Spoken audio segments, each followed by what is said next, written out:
राधा श्री राधा राधा, राधा श्री राधा राधा, राधा श्री राधा राधा, राधा श्री राधा राधा, राधा श्री राधा राधा, राधा श्री राधा राधा, राधा श्री राधा राधा, राधा श्री राधा राधा, राधा श्री राधा राधा, राधा श्री राधा राधा, राधा श्री राधा राधा, राधा श्री राधा राधा, राधा श्री राधा राधा, राधा श्री राधा राधा।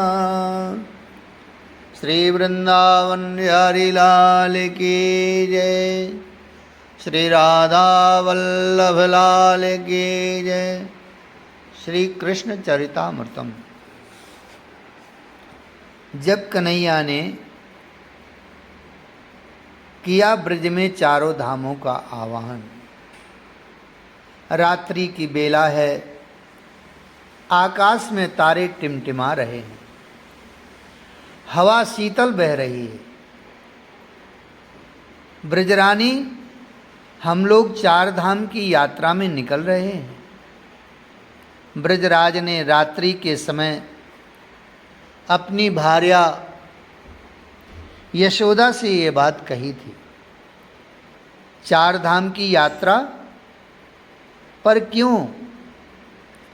ब्रजरानी यात्रा की बात सुनते ही चिंतित हो उठी। पर तुम इतनी चिंतित क्यों हो गई? तुम्हें भी पता है ना कि कन्हैया के जन्म से पहले भगवान नारायण से मैंने ये प्रार्थना की थी कि मेरे बालक होगा तो सपत्नीक, बद्री, केदार, यमुनोत्री, गंगोत्री जाएंगे और दर्शन करके आएंगे। तुम भूल गई क्या? ब्रजराज ने भार्या ब्रजरानी से कहा था। हाँ, मुझे याद है, पर अभी हमारा कन्हई छोटा है, 7 वर्ष का हो गया है। हमने तो पुत्र के जन्म होते ही यात्रा का संकल्प लिया था, पर ब्रजरानी का मन नहीं है ब्रज छोड़ने का। बहुत समय लगेगा? यशोदा जी ने पूछा। हाँ, 2 मास तो लगेंगे ही।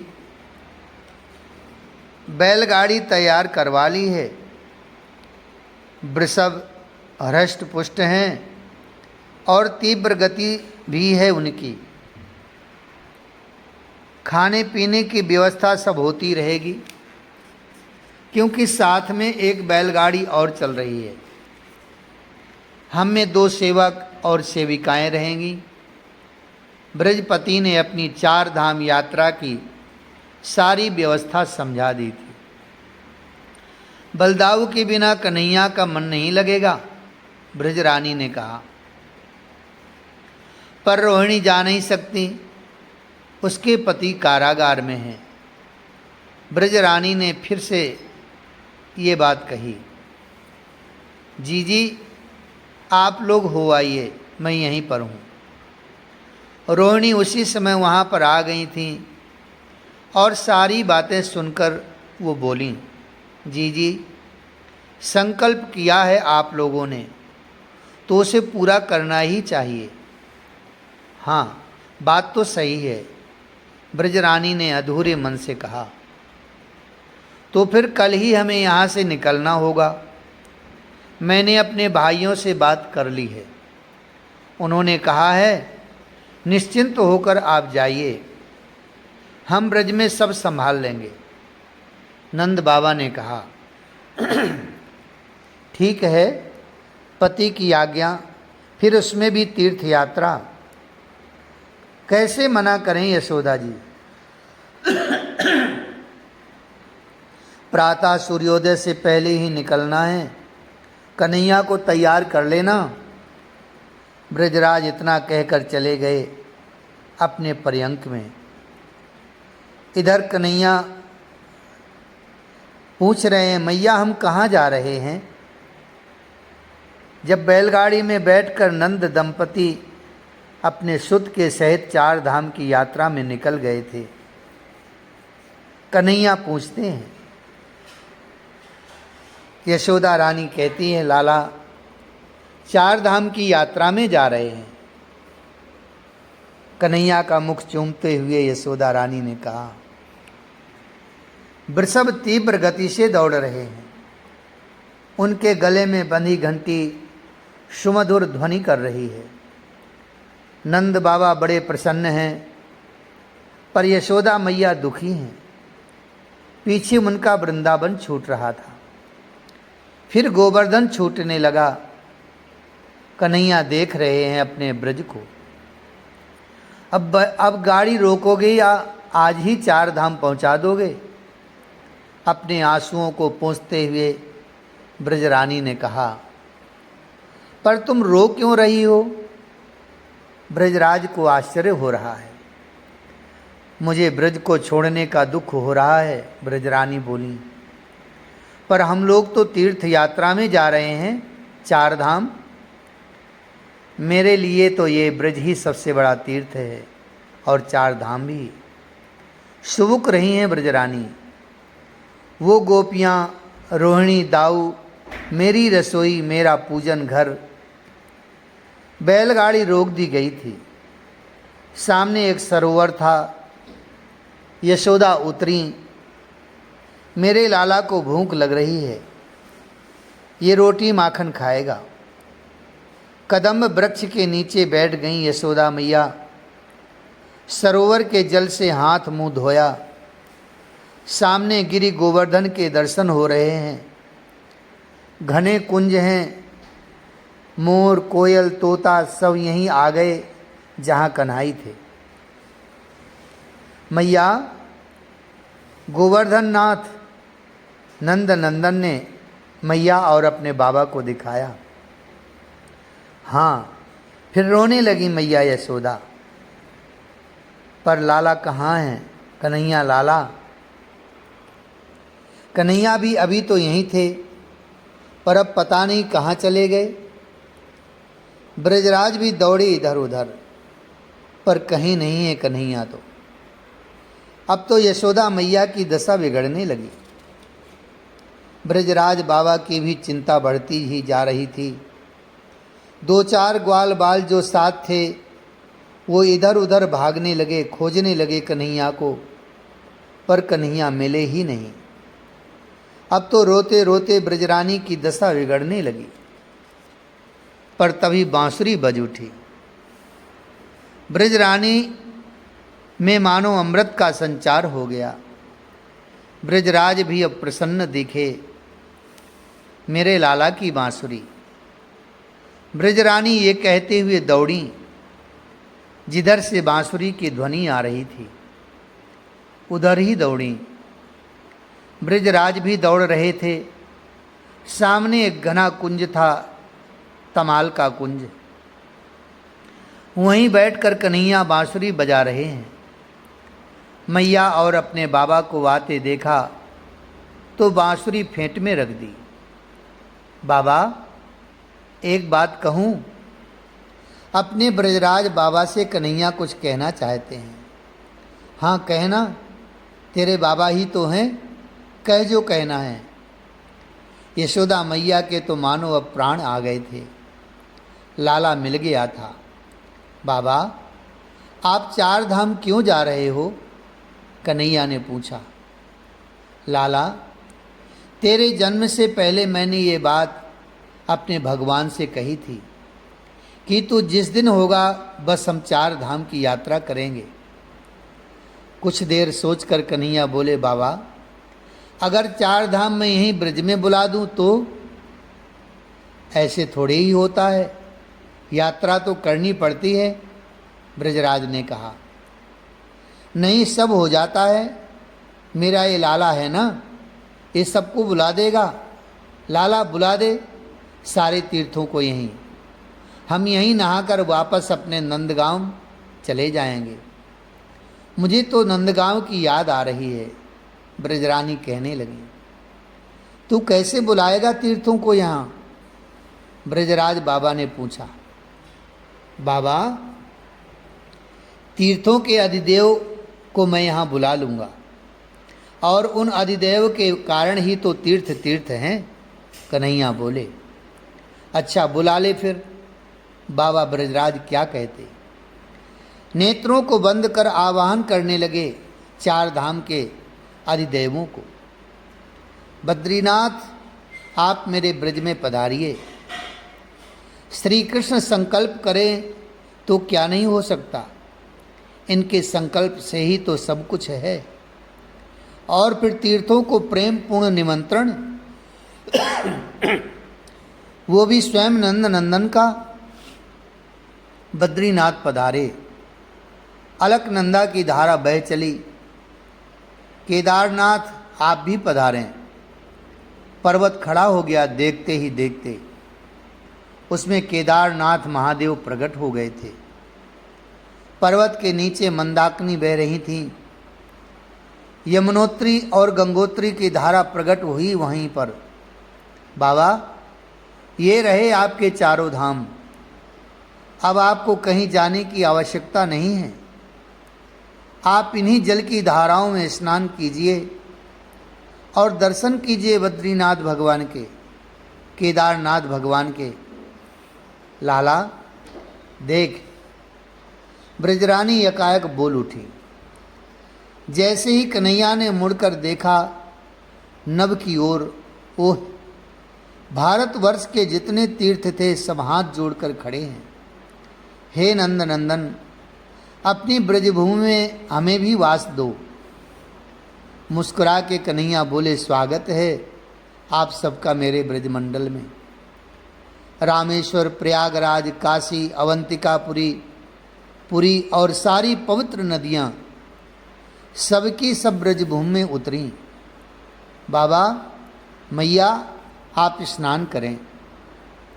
समस्त तीर्थ अब आपके ब्रज में ही हैं। ब्रजराज बाबा ने अपने नेत्रों से ये सब प्रत्यक्ष देख लिया। तीर्थों ने कन्हैया को प्रणाम किया, ये भी देखा था। अब तो आनंदित होकर ब्रजराज बाबा ने और ब्रजरानी मैया ने स्नान किया और सारे तीर्थों से यही मांगा कि मेरो लाला चिरजीवी रहे। तात इस तरह से ब्रजरानी और ब्रजराज बाबा अपने लाला के साथ वापस लौट आए थे अपने नंदगांव में रात्रि तक। उद्धव ने यह प्रसंग सुनाया विदुर जी को। तात, ये प्रसंग अद्भुत है।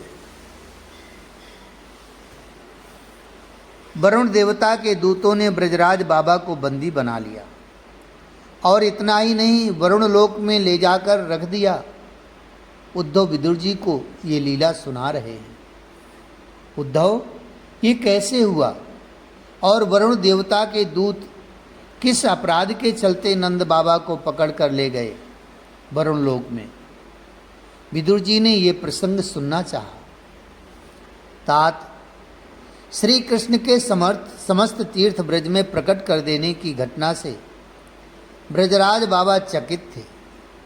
वो बार बार यही विचार करते, क्या पंचायत की बातें सही थीं? क्या मेरा श्री कृष्ण देवता है? या क्योंकि साधारण मानवी 4 धामों का आवाहन करके बुला नहीं सकता और समस्त तीर्थ भी तो आ गए हैं ब्रज में। इतना ही नहीं, तीर्थों के अधिदैव मेरे पुत्र की स्तुति भी कर रहे थे। ब्रजराज बाबा बस यही सोचते रहते हैं आजकल। आज एकादशी थी, जागरण में थे ब्रजराज बाबा। इनका नियम था, एकादशी की रात्रि में ये शयन नहीं करते थे। माला जपते हुए, भगवान नाम का जाप करते हुए बाहर टहल रहे थे रात्रि में। कुछ देर बाद उन्हें लगने लगा कि कहीं ब्रह्म मुहूर्त का समय तो नहीं हो गया। फिर विचार किया, अगर समय नहीं भी हुआ होगा तो हो जाएगा, चलो यमुना के किनारे ही चला जाए। ऐसा विचार करके बाबा नंद यमुना के तट पर चल दिए। तात उस समय मध्य रात्रि थी। नंद बाबा को लगा कि हो गया होगा ब्रह्म मुहूर्त। स्नान करने के लिए यमुना जी में उतरे, पर जैसे ही उतरे वैसे ही वरुण के दूत नंद बाबा को वरुण पास से बांधकर वरुण लोक में ले गए थे। नंद बाबा घबरा रहे हैं। उनके समझ में नहीं आ रहा कि मुझे कहाँ ले आए हैं ये लोग। लोक को ध्यान से देखते हैं। राजा कंस की मधुपुरी तो ये है नहीं, ना ये लोग राक्षस ही लग रहे हैं। सुंदर शांत गंभीर हैं इस लोक के लोग। ये मानो रात्रि में जलाशय में स्नान कर रहा था। दूतों ने नंद बाबा को वरुण देवता के सामने खड़ा किया। मुझे पकड़ा क्यों है? मुझे छोड़ो। नंद बाबा अपने आप को छुड़ाना चाहते हैं, पर वरुण पास है, कोई सामान्य पास नहीं है। इसको बंदी बनाकर रखो, वरुण देवता का आदेश। क्यों बंदी बना लो? क्या स्नान करना अपराध है? नंद बाबा बेचारे वरुण देवता से ही पूछ रहे हैं। वरुण देवता हंसा। अर्धरात्रि में जलाशय में स्नान करना अपराध है। क्या तुम्हें पता नहीं है? जल के हम देवता हैं। हम शयन करते हैं उस समय और तुम हमें विघ्न डालने आ जाते हो। हमें पता नहीं था, हम तो सीधे साधे ग्वाल हैं। हमसे गलती हो गई, हमें क्षमा करें और हमको जाने दें। नंद बाबा ने हाथ जोड़कर वरुण से कहा, नहीं, तुम अपराधी हो और तुम्हारे अपराध को क्षमा कर भी दे हम, पर और मानवी इन्हीं गलतियों को दोहराता रहेगा, इसलिए तुम्हें दंडित करना ही होगा। ले जाओ इसे। वरुण देवता ने एक न सुनी। नंद बाबा प्रार्थना करते रहे, पर तात ये अपराध नहीं, छोटी सी त्रुटि थी। नदियों का आदिदेव होता ही है, वो भी अर्धरात्रि को विश्राम करता है। हाँ, यह सामान्य त्रुटि का रूप था, इसे क्षमा किया जा सकता था, पर अहंकार वरुण पर भी सवार है, इसलिए नंद बाबा को उसने छोड़ा नहीं। उद्धव ने विदुर जी को बताया। इधर लाला तेरो बाबा कहाँ चलो गए हो देखना, मध्याह्न का समय हो गया है। ब्रजरानी का रो रो कर बुरा हाल है।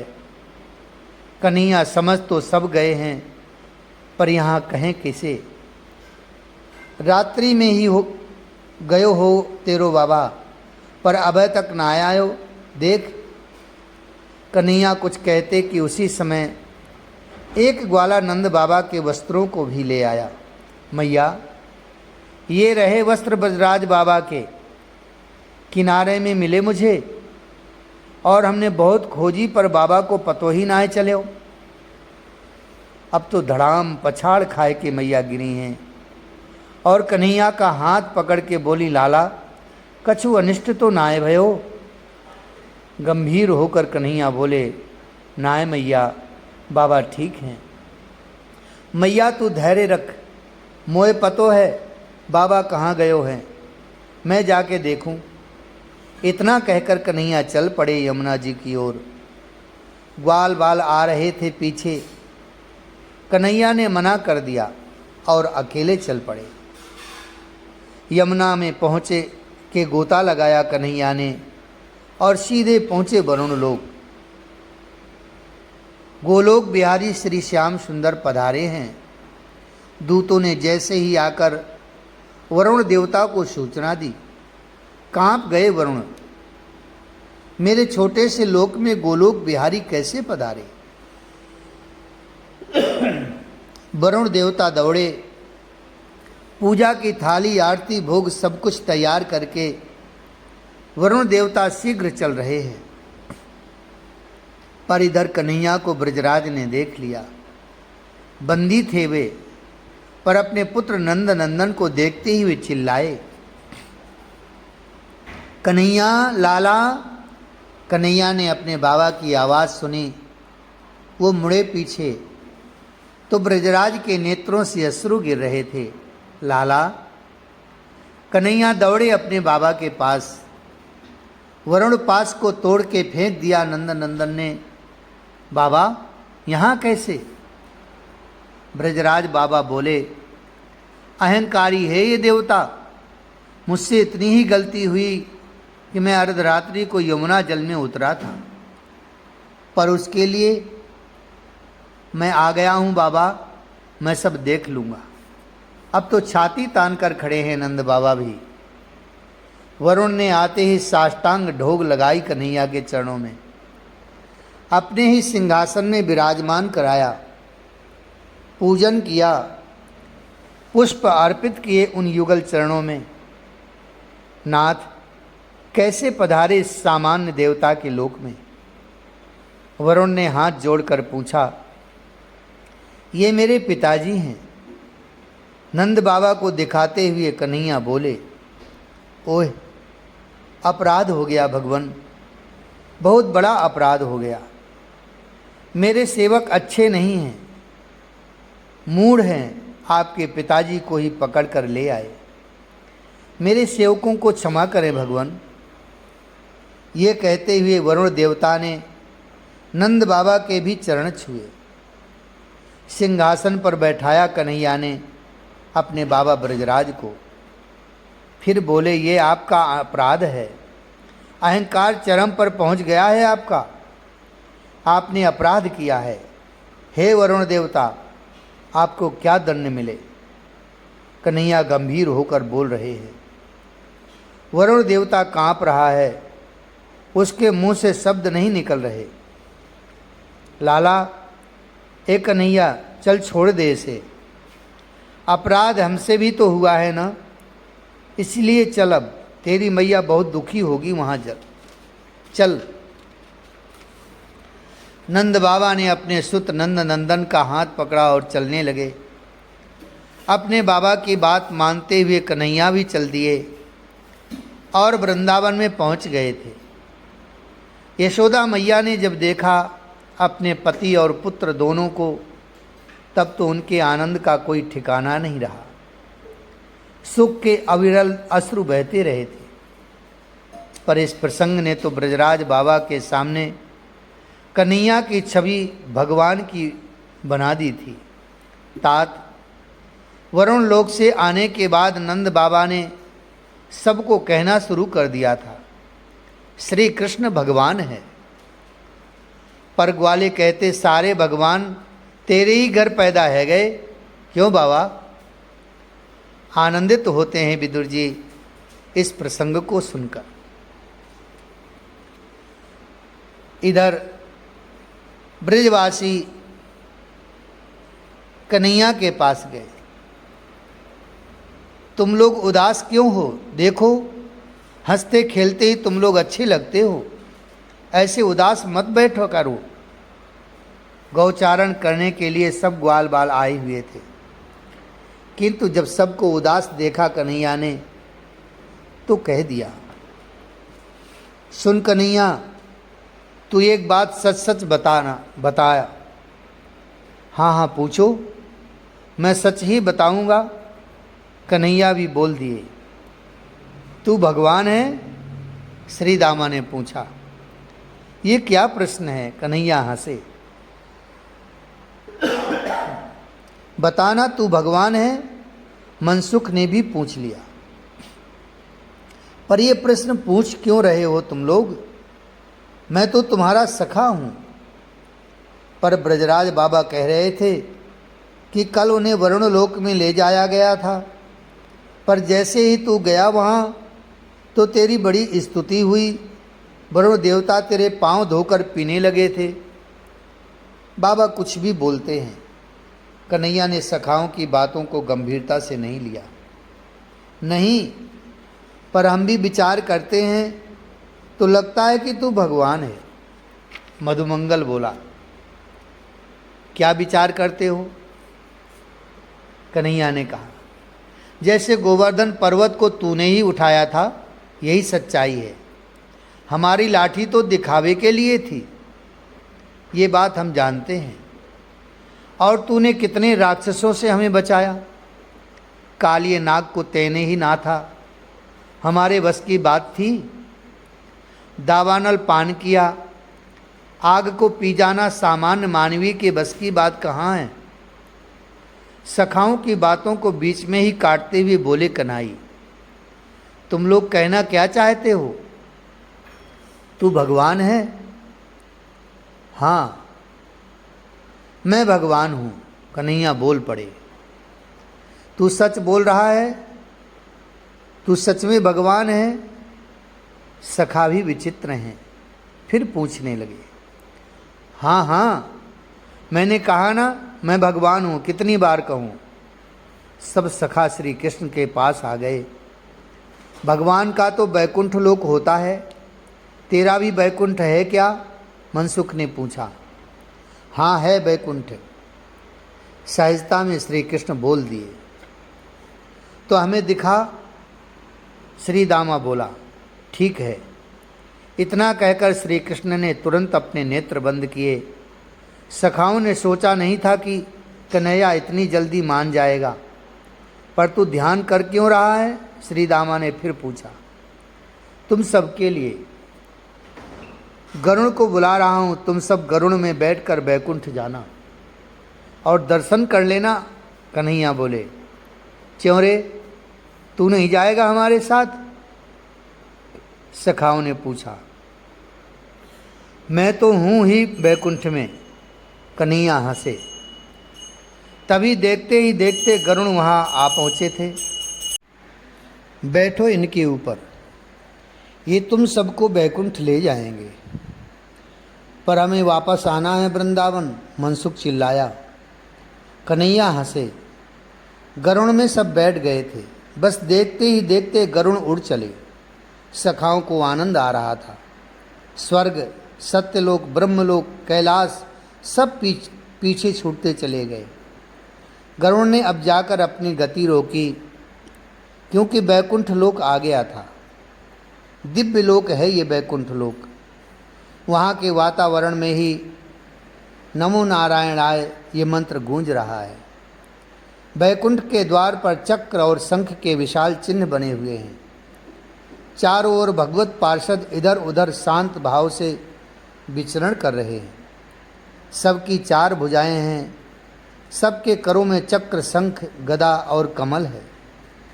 चारों ओर से सुगंध प्रकट हो रही है, कमल की सुगंध।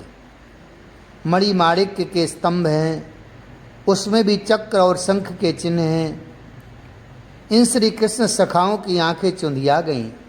अरे, अपने कन्हैया को लोक है, बड़ा ही दिव्य है। वे सब सखा तो खड़े होकर बैकुंठ का दर्शन कर रहे हैं, मंत्र मुग्ध हैं।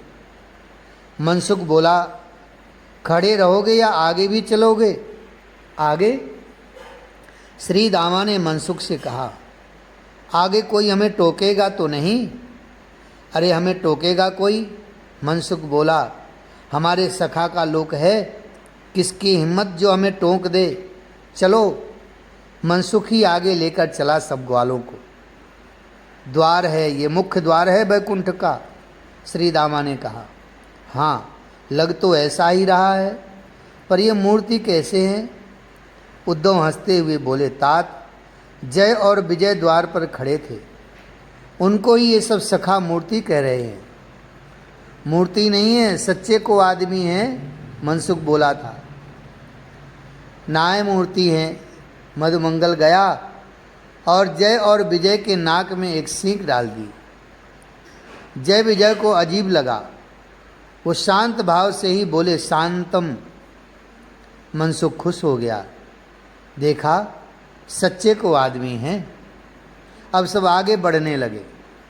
कोई किसी से नहीं बोलता, अध खुले सबके नयन हैं, क्योंकि विशुद्ध सात्विकता का घन है इस वैकुंठ लोक में। सखा कुछ पूछना चाहते हैं पर सब अपने में शांत हैं।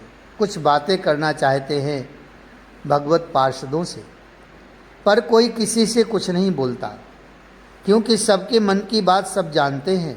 बोलने की आवश्यकता ही क्या। ये कुछ नहीं बताएंगे, मैं देखता हूँ। ऐसा कहते हुए मनसुख एक मणिखंभ में चढ़ गया। कुछ दिखा? श्री दामा ने नीचे से पूछा था। हाँ हाँ दिखा। वहाँ फिर एकाएक तालियां बजाने लगा मनसुख।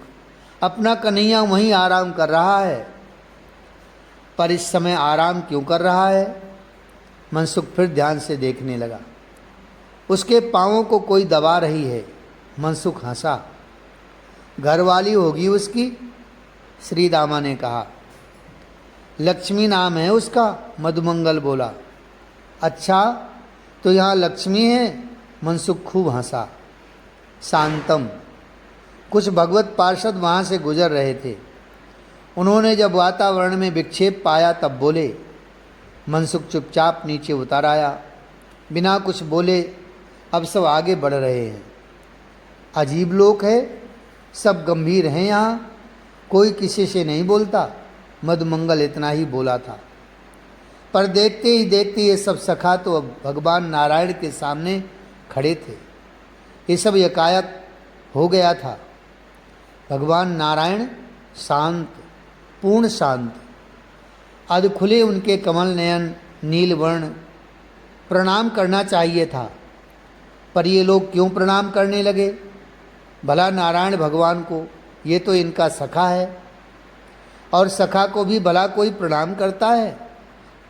अरे देखो तो सही, बिल्कुल हमारे कन्हैया जैसा। मनसुख की आंखें तो फटी की फटी रह गई। रंग भी वैसा, रूप भी वैसा। श्री दामा बोला, वही तो है ये अपना कन्हैया, पर इसके 4 हाथ क्यों हैं? लकड़ी के 2 हाथ होंगे। ये कहते हुए सब सखा हंसने लगे। शांतम। फिर सब पार्षद बोल उठे। माथा पकड़ लिया सब सखाओं ने। हद है, न कोई बोलता है न बोलने देता है। चल लाला यमुना किनारे। मनसुख ने जाकर भगवान नारायण की भुजाएं पकड़ लीं। यहाँ यमुना नहीं है, विश्वक्सेन पार्षद ने ब्रजवासियों से कहा। अच्छा यहाँ यमुना नहीं है? फिर कुछ सोचकर मनसुख बोला, बंसीवर चल, तू बांसुरी बजाना, हम सब सुनेंगे। ये बैकुंठ है, यहाँ बंसीवट नहीं है, पार्षदों ने कहा। अब तो भूख लग रही है। माखन है या वो भी नहीं है? पार्षदों ने कहा नहीं है। बस इसके बाद तो सब सखाओं ने साष्टांग प्रणाम किया और कहा, चोखो रे लाला तेरो वैकुंठ, हमें तो हमारे वृंदावन में ही पहुंचा दे, जहाँ यमुना नहीं, जहाँ बांसुरी नहीं, जहाँ बंसीवट नहीं, और तो और जहाँ दो भुजा वाला वो हमारा कन्हैया नहीं, जो स्वयं गलबैयाँ देकर हमारे साथ चले। नहीं चाहिए हमें वैकुंठ, हमें तो वृंदावन में ही पहुँचा दे। तात देखते ही देखते गरुण आ गए और सखा खुशी खुशी उसमें बैठ गए और वृंदावन में आ गए। कन्हैया को देखा तो बोल पड़े सखा, लाला वृंदावन ही ठीक है, बैकुंठ ठीक नहीं है, क्योंकि वहाँ माधुर्य नहीं है, ऐश्वर्य की भरमार है, पर मधुरता नहीं है। उद्धव कहते हैं, तात विदुर जी, पर इस घटना को ब्रजवासी भूल गए थे, या कभी स्मरण भी होता तो सोचते सपना है। और हाँ, सपना भी बुरा सपना, क्योंकि वृंदावन को छोड़कर बैकुंठ भी जाना बुरा ही तो है। जय जय श्री राधे, जय जय श्री राधे। राधे राधे राधे राधे राधे राधे राधे राधे राधे राधे राधे राधे राधे राधे। जय जय श्रीमन्नारायण।